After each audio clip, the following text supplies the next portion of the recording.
The sacred vessel Harmonie's light drifted through the void between galaxies, its crystalline hull catching starlight like prayers made manifest. Inside, 300 beings from the planet Zenthera moved in quiet contemplation, their elongated forms wrapped in flowing robes of deep purple and gold.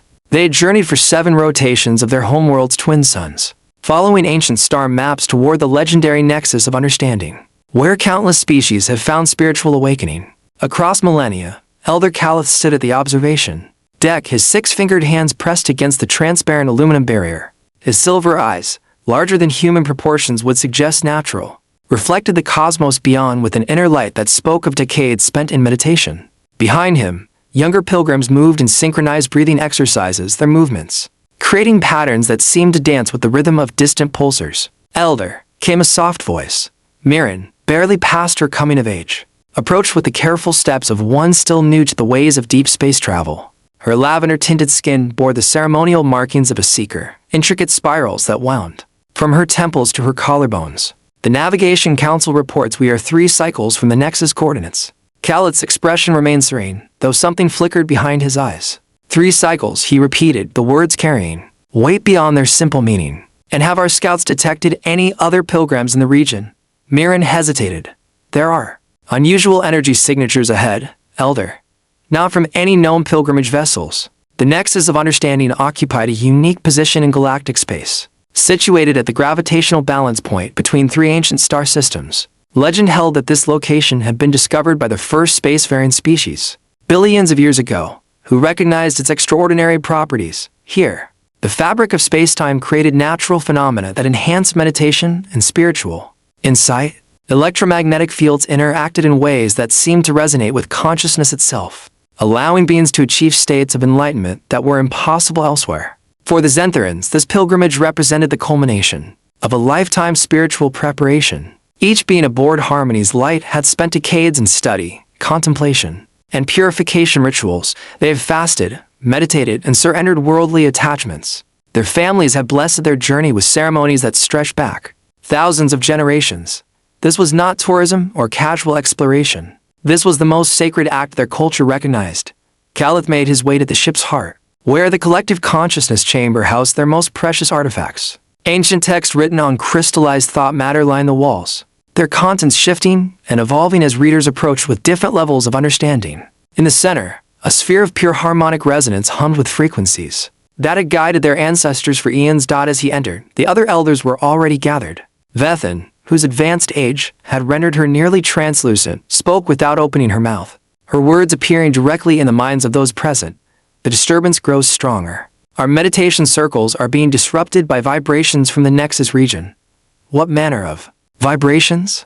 Calith asked, though part of him already suspected the answer. Jorith, the youngest of the elders, consulted a device that looked more like a living organism than technology. Explosive detonations, kinetic projectiles moving at significant fractions of light speed. The signature matches no known mining or construction operations. The implication hung in the chamber's recycled air like incense gone bitter. Warfare, combat, violence in the most sacred space known to their civilization, 3 systems away. Aboard the human destroyer USS Relentless, Captain Marcus Chen reviewed the training exercise parameters on his command screen. The new quantum targeting system needed field testing, and this empty region of space provided the perfect opportunity. No inhabited systems for light years, no shipping lanes, nothing but cosmic dust and the occasional asteroid. Weapons status, Commander Rodriguez? Chen called to his tactical officer. All systems green, Captain. We have 6 Phantom drones deployed at various distances, ready to simulate different threat scenarios. The AI is programmed with behavioral patterns from 17 different hostile species we've encountered. Chen nodded approvingly. The United Earth Defense Force had learned hard lessons about being unprepared for alien contact. When the Hegemony Wars erupted 5 years ago, humanity had barely survived the first wave of attacks. Now they trained, constantly pushing their technology and tactics to the edge of possibility. Sir, interrupted Lieutenant Sarah Hayes from the communications station. We're detecting an unidentified vessel approaching the exercise zone. Chen frowned. Configuration, nothing in our databases, sir. Large, crystalline structure, moving slowly. No apparent weapons signatures. Could be a hegemony scout, or something pretending to be harmless. Chen had seen too many ships destroyed by enemies who appeared peaceful until the moment they opened fire. Distance, approximately for light towers and closing. Maintain alert status. If it changes course or shows hostile intent, we engage immediately. The USS Relentless represented humanity's newest generation of warships, bristling with technologies that would have seemed magical to earlier generations. Its hull incorporated adaptive armor that shifted density based on incoming threats. Its weapon systems could deliver precise strikes across interplanetary distances or saturate entire regions with devastating firepower. Most importantly, its crew had been trained in the harsh crucible of real combat, where hesitation meant death and mercy was a luxury few could afford. Chen understood the burden of command in ways that peaceful species could not. Every decision carried the weight of human survival. Every moment of inaction could be the opening an enemy needed to destroy everything he was sworn to protect. The galaxy was not a safe place for the naive or unprepared. As the Zentheran's vessel continued its approach toward the Nexus, the reality of the situation began to clarify for both sides. The humans saw an unknown ship entering their training zone, potentially threatening their exercise or gathering intelligence on their capabilities. The pilgrims detected the signature of violence in their sacred space, a contamination of the spiritual sanctuary they had traveled so far to reach. Mirren reported to Elder Calith with growing concern. The disturbances are intensifying. Our harmonic resonance chambers are experiencing significant interference. Some of the younger pilgrims are becoming physically ill from the disruption to their meditation cycles. Calith closed his eyes and extended his consciousness toward the source of the disruption. What he found there made his very essence recoil. Minds focused entirely on destruction, on the calculation of death and the perfection of killing techniques. Thoughts that moved in patterns completely alien to his understanding. Driven by concepts like tactical advantage and acceptable losses, send a message, he decided. Universal peaceful contact protocols. Make our intentions clear. The communication that reached the USS Relentless appeared as a complex pattern of electromagnetic pulses that the ship's computers struggled to decode. When the translation finally emerged, Chen stared at it with skepticism. Greetings to fellow travelers of the void. We are pilgrims of Zenthera, seekers of enlightenment approaching the sacred nexus of understanding. We carry no weapons and wish only to complete our spiritual journey in peace. May harmony guide your path among the stars. Could be genuine, Rodriguez offered. But it's exactly what I'd send if I wanted to get close enough for a surprise attack. Chen weighed the options. His standing orders were clear. Protect human interest at all cost. Unknown alien vessels represented potential threats until proven otherwise. The message could be sincere, or it could be elaborate deception. Reply with standard warnings. He decided. Tell them this is a restricted military zone, and they need to alter course immediately. The response that reached Harmonie's light struck the pilgrims like physical blows. The harsh, clipped language spoke of military zones and restricted access, of consequences for non-compliance. But worse than the words themselves was the emotional resonance behind them. These beings thought in terms of dominance and submission, of forcing others to their will through the implicit threat of violence. Elder Vethin's form flickered with distress. They claim ownership of the sacred space. They threaten us with harm if we continue our pilgrimage. The Nexus belongs to no single species, Jorith said, his usual calm cracking slightly. It has been neutral ground for millions of years. This is unprecedented. Calith felt the weight of spiritual leadership settle on his shoulders like a cloak, made of responsibility and sorrow. 300 souls had trusted him to guide them to enlightenment. Their families had blessed this journey with ceremonies and sacrifices. The accumulated spiritual preparation of lifetimes hung in the balance. We cannot abandon our pilgrimage, he said finally, but neither can we allow violence to taint our spiritual state. We will continue on our path, but we will surround ourselves with shields of pure peaceful intention. Perhaps these beings will sense our sincerity and allow us passage. The decision sent ripples through the ship's collective consciousness. Pilgrims who had never contemplated conflict found themselves forced to maintain spiritual equilibrium. In the face of threatened violence, meditation circles were formed around the concept of peace in the presence of aggression, a practice that pushed their philosophical understanding to its limits. As Harmonie's light continued toward the Nexus, the human tactical computers tracked its approach with growing precision. The vessel's path would take it directly through the exercise zone, potentially interfering with weapons testing or worse, gathering detailed intelligence on human military capabilities. Sir, Hayes reported, the alien vessel is not altering course. They've increased speed slightly. Chen felt the familiar tightness in his chest that preceded combat decisions. Are they powering weapons? No apparent weapon systems. But their whole configuration could be hiding almost anything. And sir, there's something else. our sensors, are detecting some kind of field effect around their ship. Could be shields. Could be a cloaking device charging up. The field effect was actually the combined meditation of 300 beings focused on, projecting peaceful intentions into the quantum foam of spacetime itself. It was a technique developed over millennia of spiritual practice, meant to harmonize consciousness with the fundamental forces of the universe. To human sensors, it appeared as an unknown energy signature that could potentially mask hostile preparations. Time to intercept, Chen asked. 14 minutes at current velocities. Signal the drone control teams. If that ship doesn't alter course in the next 5 minutes, we treat it as hostile and engage with full tactical protocols. The Phantom drones scattered throughout the exercise zone began adjusting their positions. Sophisticated A is calculating optimal attack vectors against the approaching vessel. Each drone carried enough firepower to cripple a heavy cruiser, and their coordinated assault patterns had been refined through countless simulations and 3 real combat engagements. Chen opened a channel to his crew. All hands, this is the captain.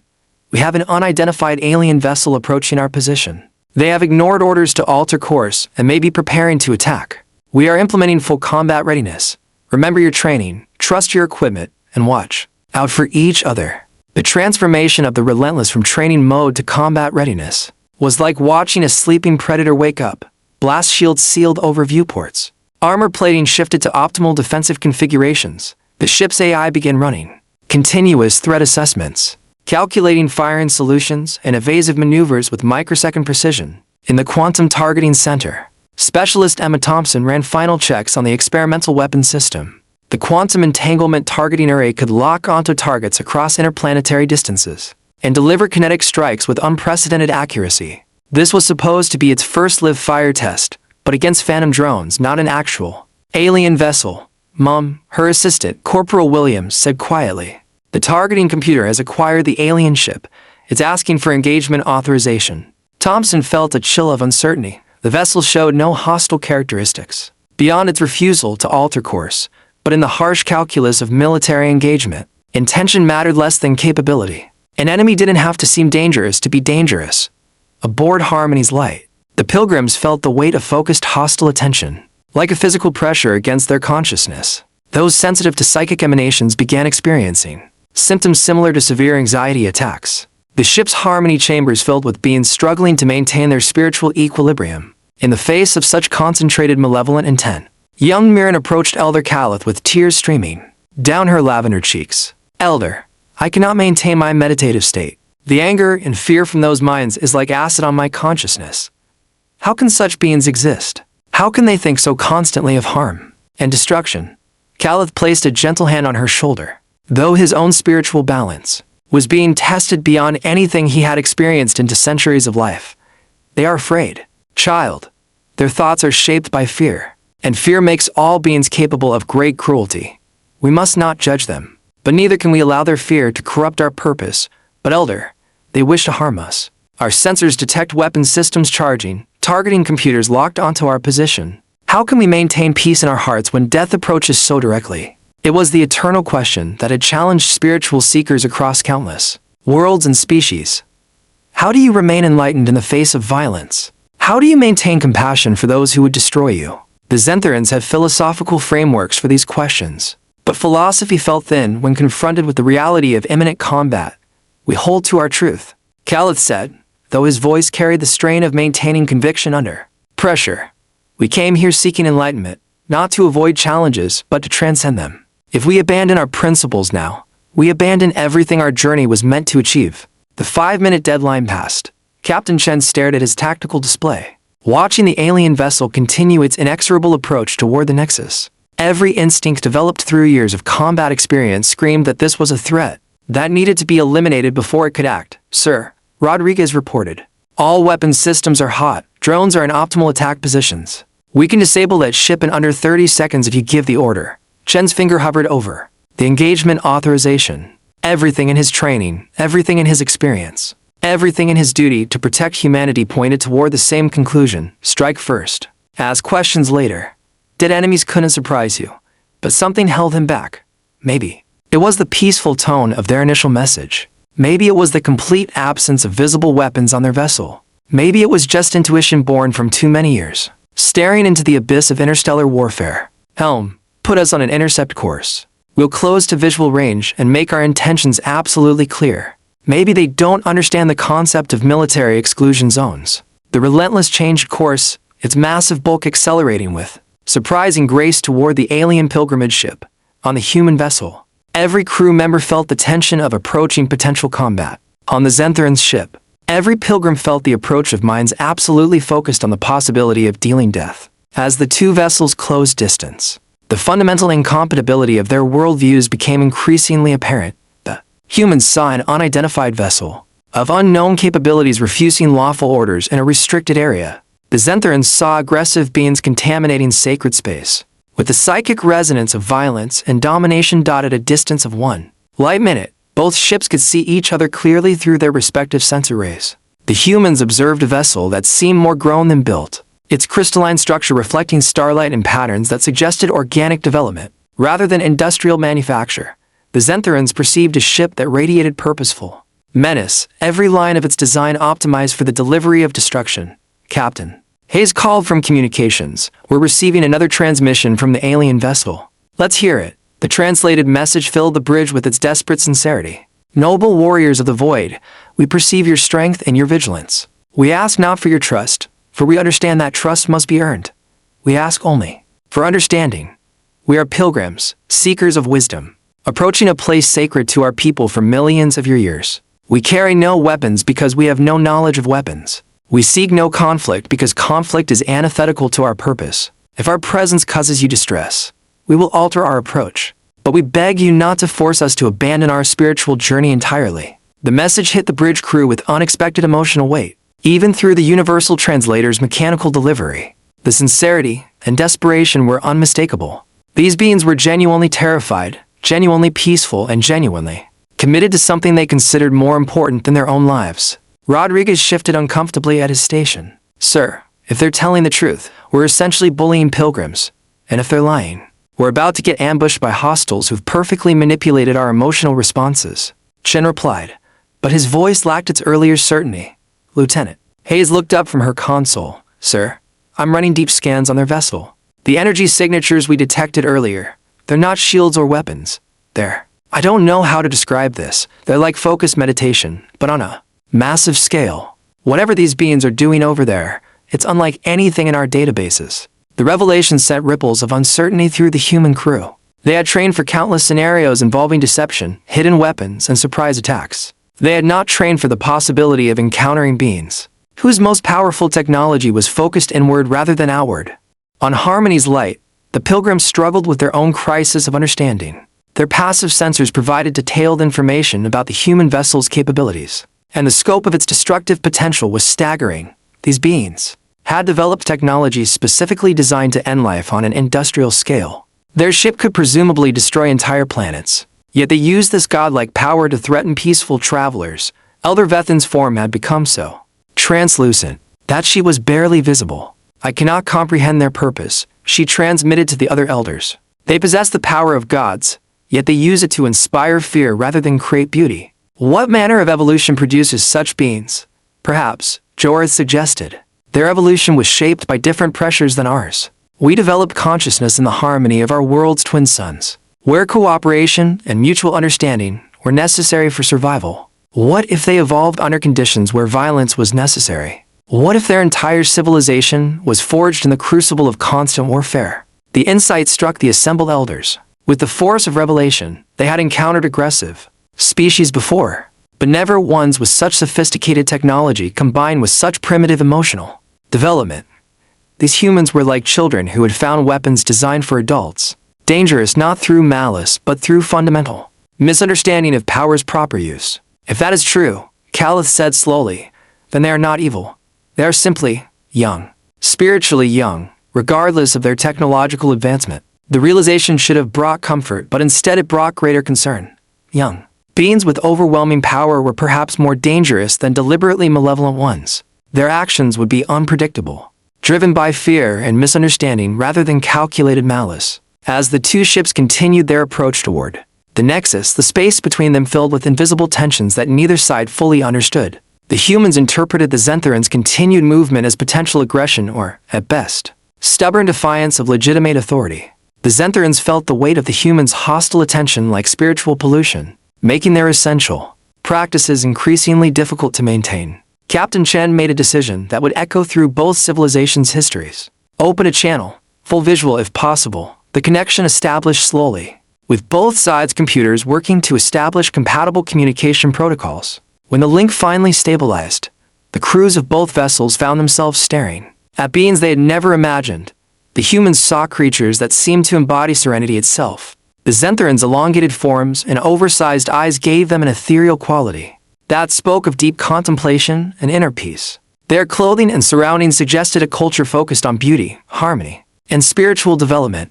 There was nothing threatening about them, nothing that suggested capability for violence. The Zentherans saw beings whose very posture spoke of readiness for conflict. The humans' compact forms, rapid movements, and alert expressions suggested minds constantly calculating threats and advantages. Their uniforms were clearly designed for combat situations, and their surroundings spoke eloquently of a civilization built around the projection of force. For a long moment, neither side spoke. The gulf between their worldviews was so vast that communication seemed almost impossible. Finally, Captain Chen broke the silence. "I am Captain Marcus Chen of the United Earth Defense Force vessel Relentless. You are approaching a restricted military training zone. For your own safety, you need to alter course immediately." Elder Calith responded with a formal greeting. Of his people, his movements graceful and deliberate. "I am Calith, guide and teacher, speaking for the pilgrims of Harmonie's light. We approach the nexus of understanding to complete a spiritual journey begun in our youth. We mean no harm to any being, and we seek only to touch the sacred space where consciousness meets the infinite." The exchange laid bare the fundamental disconnect between the two species. Chen spoke in terms of military authority, restricted zones, and safety protocols. Calith spoke in terms of spiritual necessity, sacred space, and the search for enlightenment. They might as well have been speaking entirely different languages, despite the universal translator's best efforts. "Look," Chen said, trying for a more personal approach. "I understand this might be important to your people, but we have weapons tests scheduled in this area. Live fire exercises with enough destructive power to accidentally vaporize your ship. We're trying to protect you by asking you to stay away." Calith's expression shifted to something approaching pity. "Honored Captain, we understand that you believe you act from protective instincts, but the space you claim for destruction has been sacred to countless species for eons beyond counting. What you call empty void is, to us, the most spiritually significant location in this region of the galaxy. We cannot simply abandon our pilgrimage because others choose to practice violence. In a place of peace," the statement hit Chen like a physical blow. Sacred space, spiritual significance. In humanity's rush to establish defensive capabilities, had they inadvertently desecrated something equivalent to an alien cathedral? "Sir," Rodriguez whispered urgently, "if this location really is some kind of religious site, engaging in weapons testing here could be seen as an act of war by multiple species. The diplomatic fallout could be enormous." Chen felt the weight of command pressing down on him from multiple directions. His orders were clear: complete the weapons testing and maintain security. But those orders had been written without knowledge of the nexus's significance to alien cultures. Military protocol said to follow orders until officially countermanded. Common sense said that starting an interstellar war over a training exercise would be criminally stupid. "Elder Calith," he said finally, "help me understand. What exactly is this nexus you're trying to reach? Why is it so important that you'd risk your lives to get there?" The question opened floodgates of explanation that neither side had expected. Calith began describing the nexus of understanding in terms that the universal translator struggled to convey. He spoke of consciousness resonance, of space-time configurations that enhance meditation, of spiritual traditions stretching back millions of years. He described the lifetime of preparation each pilgrim had undergone, the family ceremonies, the cultural significance of the journey. As he spoke, images began appearing on the communication channel. The Zentherans shared visual records of previous pilgrimages, showing ships from dozens of different species approaching the nexus in reverent silence. They showed the unique astronomical phenomena that made the location spiritually significant, the way stellar radiation and gravitational fields created conditions that seemed designed for contemplation and inner growth. The human crew watched in growing amazement as they realized they had stumbled into something far more significant than empty space suitable for weapons testing. This was the equivalent of accidentally scheduling artillery practice in the middle of Mecca, the Vatican, and the Western Wall all at once. But the revelation created new problems rather than solving existing ones. The Phantom drones were Already, in position, the weapons testing was scheduled to begin in less than an hour. Aborting the exercise would require explanations that Chen wasn't sure his superiors would accept, and the Zentheran's ship was still approaching the test zone. Regardless of the newfound understanding between the crews, Elder Calith, Chen said carefully, "I'm beginning to understand the significance of this location to your people, but I have a practical problem. We have autonomous weapons systems already deployed in the area. They're programmed to engage any unidentified vessels that enter the test zone. I can't guarantee your safety if you continue on your current course." The warning sent waves of distress through the pilgrimage ship. The sacred journey that represented the culmination of lifetimes of spiritual preparation was being threatened by machines programmed to kill without thought or hesitation. The philosophical implications were staggering. Captain Chen, Calith replied, "Surely beings of your technological sophistication can recall your devices of destruction. We ask not for privilege, but simply for the chance to complete our spiritual obligations without interference." "It's not that simple," Chen explained, feeling increasingly uncomfortable with his position. "The drones operate semi-autonomously. They're designed that way to prevent enemy jamming or communication disruption. I can send abort codes, but if the drones interpret your ship as a threat, they might engage before the codes are received and processed." The conversation was interrupted by an urgent alert from the Relentless's tactical station. "Captain, we have a problem. 3 of the Phantom drones have detected the alien vessel and are moving to intercept. Their AI systems are interpreting the energy signatures from that ship as potential weapons charging." Chen felt his stomach drop. The meditation fields that the Zentherans were projecting as expressions of peaceful intent were being read by human military computers as signs of impending attack. The very thing that made them peaceful was triggering automatic defensive responses. Time to intercept? For minutes, sir. Maybe less if they interpret any course changes as evasive maneuvers. On Harmonie's light, the approach of the human weapons triggered responses that had been trained into the pilgrims' nervous systems over centuries of evolution. Despite their peaceful philosophy, they were still living beings with survival instincts. The ship's Harmonie chambers began filling with pilgrims experiencing panic responses that their spiritual training had never prepared them to handle. Mirren approached Elder Calith with barely controlled terror. "Elder, I can feel their approach. The machines carry no consciousness, no possibility of reason or mercy. They are death without thought, destruction without purpose. How do we maintain our spiritual state in the face of such absolute negation of life?" Calith himself was struggling with the same question. In all the ancient texts and all the wisdom of his people's spiritual tradition, there was no guidance for maintaining enlightenment while under attack by soulless machines, programmed only to kill. The situation was beyond their philosophical frameworks. "We hold to our truth," he said, though his voice shook with uncertainty. "If we must die, we die as we have lived, seeking understanding rather than dominance, offering peace rather than violence." But even as he spoke the words, part of him wondered if such purity of purpose was simply another form of suicide. When confronted with beings who understood only the language of force, Captain Chen stared at his tactical display, watching the drone intercept vectors converge on the alien vessel. He had seconds to make a decision that could determine whether this first contact scenario ended in diplomatic breakthrough or interstellar incident. "Send the abort codes," he ordered. "All drones, immediate stand down. Transmitting now, sir." But at these distances, signal lag is going to be significant. The quantum entanglement communication system could deliver messages instantaneously, but the drones were equipped with more primitive radio systems to prevent exactly the kind of enemy hijacking that Chen was now attempting on his own units. The abort codes would take nearly 2 minutes to reach the nearest drone, and there was no guarantee they would be received and processed before the automatic engagement protocols activated. "Options?" Chen asked his crew. "We could intercept the drones with our own weapons," Rodriguez suggested. "Destroy them before they reach the alien ship. That would mean firing live weapons in the direction of the pilgrimage vessel. If we miss, or if debris from destroyed drones hits their ship, we'd be responsible for exactly the kind of tragedy we're trying to prevent." Lieutenant Hayes looked up from her communication station. "Sir, I could try to establish a direct link with the alien ship's computers.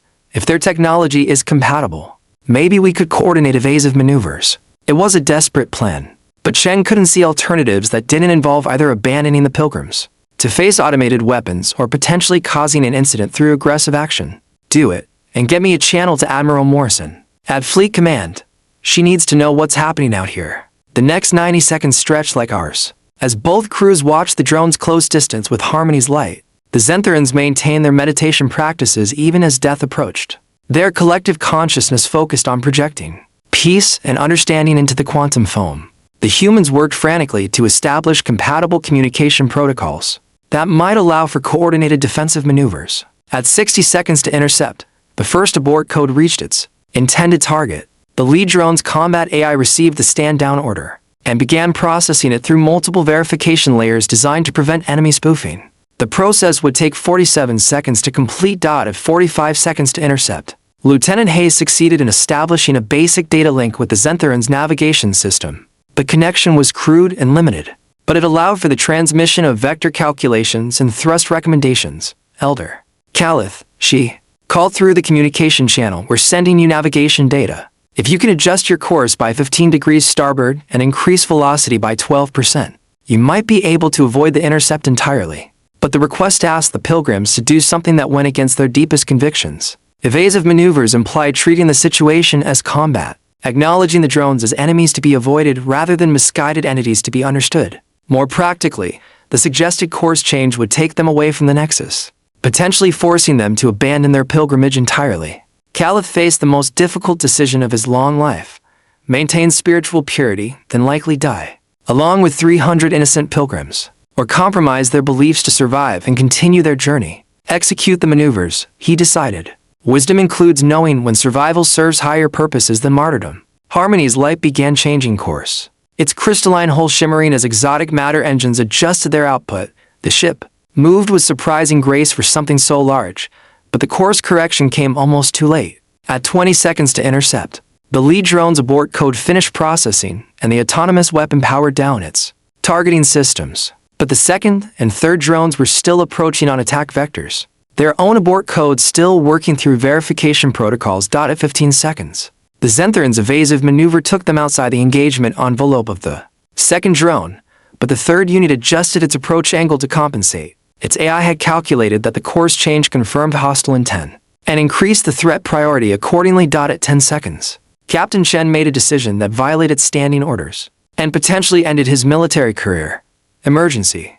Override authorization Chen 77 Alpha.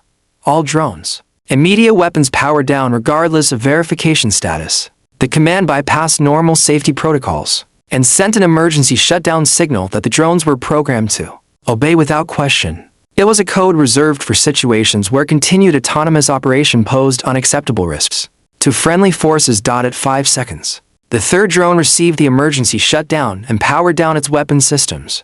It continued on its intercept course, but as an inert mass rather than an active weapon. At 0 seconds, the disabled drone passed within 50 meters of Harmonie's light, close enough for the crews of both vessels to see each other through their respective viewports. The moment of near contact became a crystalline instant of perfect understanding between species, who had almost destroyed each other through mutual miscomprehension. In the aftermath, both ships drifted in the silence of space while their crews processed what had nearly happened. The pilgrims gradually emerged from their emergency meditations, amazed to find themselves alive and unhurt. The human crew ran diagnostic checks on their weapon systems and tried to calculate how close they had come to causing an interstellar incident. Captain Chen opened a channel to Elder Calith. "Are your people unharmed?"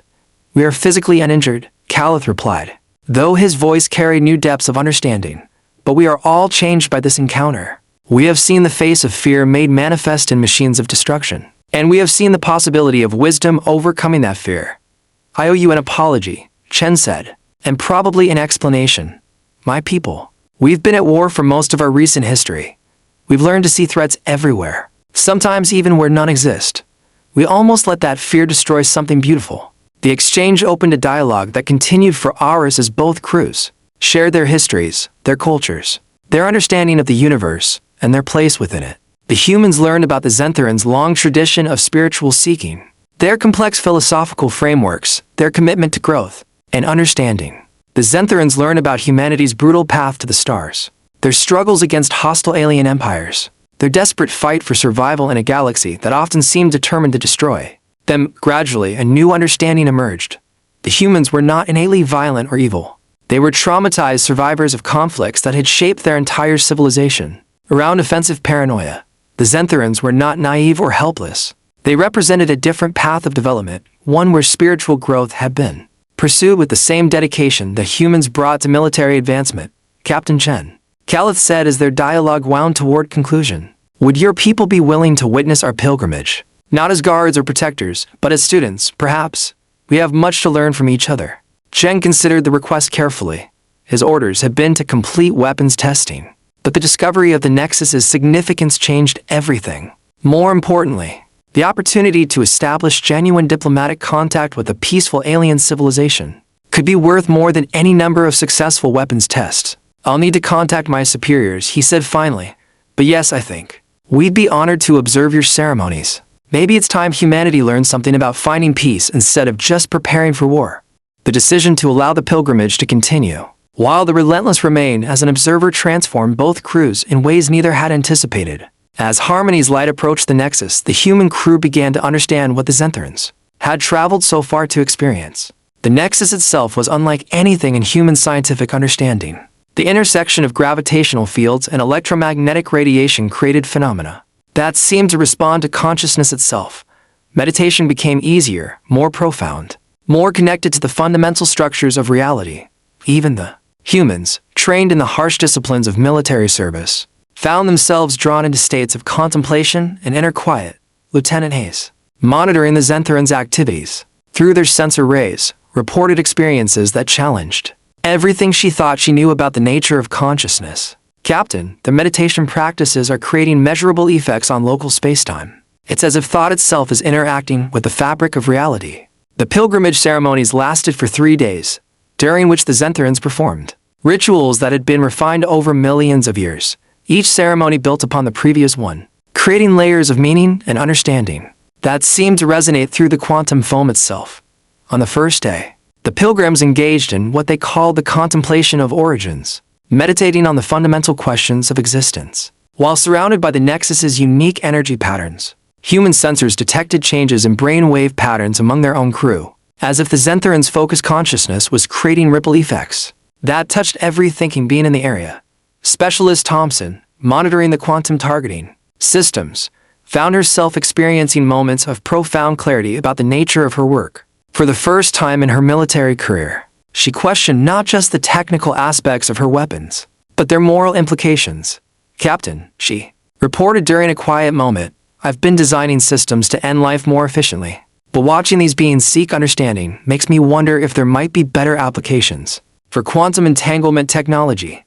Captain Chen nodded thoughtfully. He had been having similar experiences, moments where the constant alertness and suspicion that had kept him alive in combat seemed less like necessary vigilance and more like spiritual poison. What did you have in mind? Specialist. Communication, sir. Instantaneous communication across any distance. Instead of using quantum entanglement to target weapons, we could use it to connect consciousness across the galaxy.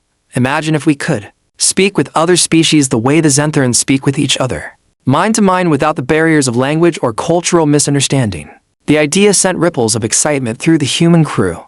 They had developed quantum technology as a weapon, but the pilgrims were showing them applications they had never considered. Technology designed to destroy could be reimagined as tools for connection and understanding. On the second day, the Zenthrans performed the ritual of harmonic convergence, where all 300 pilgrims synchronized their consciousness into a collective meditation that seemed to bend spacetime around their ship. The effect was visible to human sensors as gravitational anomalies and electromagnetic fluctuations that followed patterns too complex and beautiful to be natural. Elder Vethan, her form now so translucent she seemed more spirit than matter, shared her experience through the communication link. We touched the edge of infinite understanding, where individual consciousness merges with the universal. In this state, the boundaries between self and other, between species and cultures, become meaningless. We are all expressions of the same fundamental reality, seeking to know itself through countless forms. The transmission affected the human crew in ways their training had never prepared them to handle. Hardened military personnel found themselves weeping without understanding why. Combat veterans experienced moments of perfect peace that seemed to heal psychological wounds they hadn't realized they were carrying. Commander Rodriguez, whose tactical expertise had kept the Relentless safe through 3 major engagements, sat in his quarters staring at star charts with tears streaming down his face. I've spent 20 years learning how to kill efficiently, he confided to the ship's counselor. But in 30 seconds of listening to those beings meditate, I remembered what it felt like to be human. The experience was not without dangers. Several crew members became so absorbed in the meditative states that they neglected their duties. Others experienced what psychologists would later term enlightenment shock, where exposure to transcendent experiences created temporary disorientation and difficulty functioning in normal reality. Captain Chen found himself walking a delicate balance between allowing his crew to experience something genuinely transformative and maintaining the operational readiness necessary for their survival in a dangerous galaxy. The universe still contains species like the hegemony, beings who would interpret humanity's newfound interest in peaceful enlightenment as weakness to be exploited. On the third day, the Xentherans attempted their most sacred ritual, the communion with infinite understanding. It was a practice so profound that many pilgrims spent their entire lives preparing for a single attempt. The goal was to achieve a state of consciousness that transcended individual existence entirely, touching the fundamental intelligence that seemed to guide the universe's development. As the ritual began, both ships found themselves at the center of phenomena that challenged the laws of physics as humans understood them. Light bent in patterns that created geometric forms of impossible beauty. Gravity fluctuated in waves that seemed to pulse with living rhythm. Space itself appeared to become more solid, as if consciousness was creating structure within the quantum foam. Elder Calith, serving as the focal point for the collective meditation, began experiencing something that his people's language could barely describe. He touched a level of understanding where the apparent conflicts between different approaches to existence revealed themselves as necessary components of a larger pattern. Violence and peace, fear and love, survival and transcendence were not opposites but complementary aspects of consciousness exploring its own nature. In that moment of supreme enlightenment, he understood the humans not as threats or obstacles, but as essential participants in the universe's journey toward self-awareness. Their capacity for violence was not a flaw to be corrected, but a tool for protecting the vulnerable. While consciousness evolved toward greater understanding, their fear was not weakness, but appropriate caution in a cosmos where genuine threats existed alongside opportunities for growth. The revelation cascaded through the collective consciousness of the pilgrims and rippled outward to touch the minds of the human crew. For a brief, eternal moment, 300 Xentherans and 57 humans experienced perfect unity of understanding. Captain Chen felt his perspective expand beyond anything he had thought possible. He saw the hegemony wars not as pointless violence, but as necessary resistance to forces that would have prevented consciousness from evolving toward greater complexity. He understood his role not as a bringer of death, but as a guardian of the conditions necessary for life to flourish and develop. The experience lasted only minutes in objective time, but its effects would reshape both civilizations for generations. When the ritual concluded and normal consciousness returned, the beings aboard both ships found themselves fundamentally changed. Captain Chen, Elder Calith said, his voice carrying new harmonics of understanding. "We thank you for your protection during our sacred time, but more than that, we thank you for allowing us to share this experience with minds shaped by different truths. You have shown us that the path to enlightenment includes not just the cultivation of inner peace, but the wisdom to recognize when that peace must be defended." Chen nodded, feeling the weight of new responsibility settling on his shoulders. "And you've shown us that strength without wisdom is just destruction waiting to happen. My people have been so focused on surviving that we forgot why survival matters. You've reminded us that consciousness is precious not just because it can fight, but because it can grow." The exchange marked the beginning of a new relationship between their species, one that would influence the development of both civilizations in ways neither could fully anticipate. The Xentherans began incorporating concepts of necessary defense into their spiritual practices, recognizing that pure pacifism in a dangerous universe could become another form of violence against those who depended on the enlightened for protection. The humans began exploring applications of their technology that went beyond military utility. The quantum entanglement systems that had been designed to deliver destruction across interstellar distances were redesigned as communication networks that could connect consciousness across the galaxy. The tactical computers that calculated optimal kill ratios were reprogrammed to model complex social interactions and conflict resolution strategies. But the changes went deeper than technology and policy. Both species discovered that their approaches to existence, seemingly incompatible, were actually complementary aspects of consciousness evolution. The Xentherans' inward focus had developed profound understanding of the nature of reality itself. The humans' outward focus had developed the tools and techniques necessary to protect and preserve the conditions where such understanding could flourish. As the pilgrimage concluded and both ships prepared to return to their respective civilizations, the crews faced the challenge of integrating their transformative experiences into the practical realities of their everyday lives. The universe had not become safer because they had achieved moments of perfect understanding. The hegemony still threatened human space. Other hostile species still posed dangers to peaceful civilizations throughout the galaxy, but something fundamental had shifted in how both species approached these challenges. The humans returned to their defensive preparations, with new understanding of what they were defending. The Xantharans returned to their spiritual practices with new appreciation for those who maintained the conditions necessary for spiritual growth. Lieutenant Hayes, now serving as the primary liaison between human and Xantharans communication protocols, summed up the transformation in her final report. We went to the Nexus, expecting to test weapons designed to destroy our enemies. Instead, we discovered tools for understanding our friends. The universe is still dangerous, but it's also more beautiful than we ever imagined possible. The story of the encounter spread through both civilizations, becoming foundational mythology that shaped cultural development for centuries to come. Human military academies began teaching courses on the spiritual dimensions of conflict, recognizing that victory without wisdom often created more problems than it solved. Xantharan spiritual schools began including studies of necessary resistance, understanding that enlightenment that could not protect itself might not survive to benefit others. Years later, when other species made contact with both civilizations, they found something unprecedented in galactic history: a warrior culture that had learned to fight for enlightenment rather than dominance, and a peaceful culture that had learned to defend transcendence rather than simply pursue it. The quantum communication networks developed from human military technology became the foundation for a galactic consciousness-sharing project that allowed beings from dozens of species to experience each other's perspectives without losing their individual identities. The meditation techniques refined by Xantharan's spiritual practice became therapeutic tools that helped traumatized beings from war-torn worlds find inner peace, without abandoning their commitment to justice. Captain Chen, promoted to Admiral, and placed in charge of human Xantharan's cooperative projects, often reflected on the moment when he chose to abort the weapons test, rather than allow the destruction of innocent pilgrims. I thought I was just preventing a diplomatic incident, he would tell officers under his command.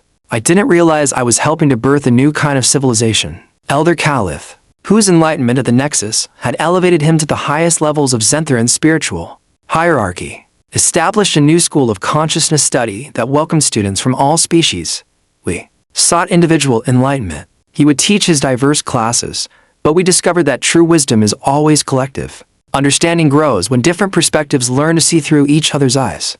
The transformation was not without costs and complications. Some humans viewed the integration of spiritual practices into military doctrine as dangerous softening that left them vulnerable to purely aggressive species. Some Xantharans saw the adoption of defensive technologies as corruption of their peaceful ideals. Both civilizations experienced periods of internal conflict as they struggled to integrate seemingly contradictory approaches to existence.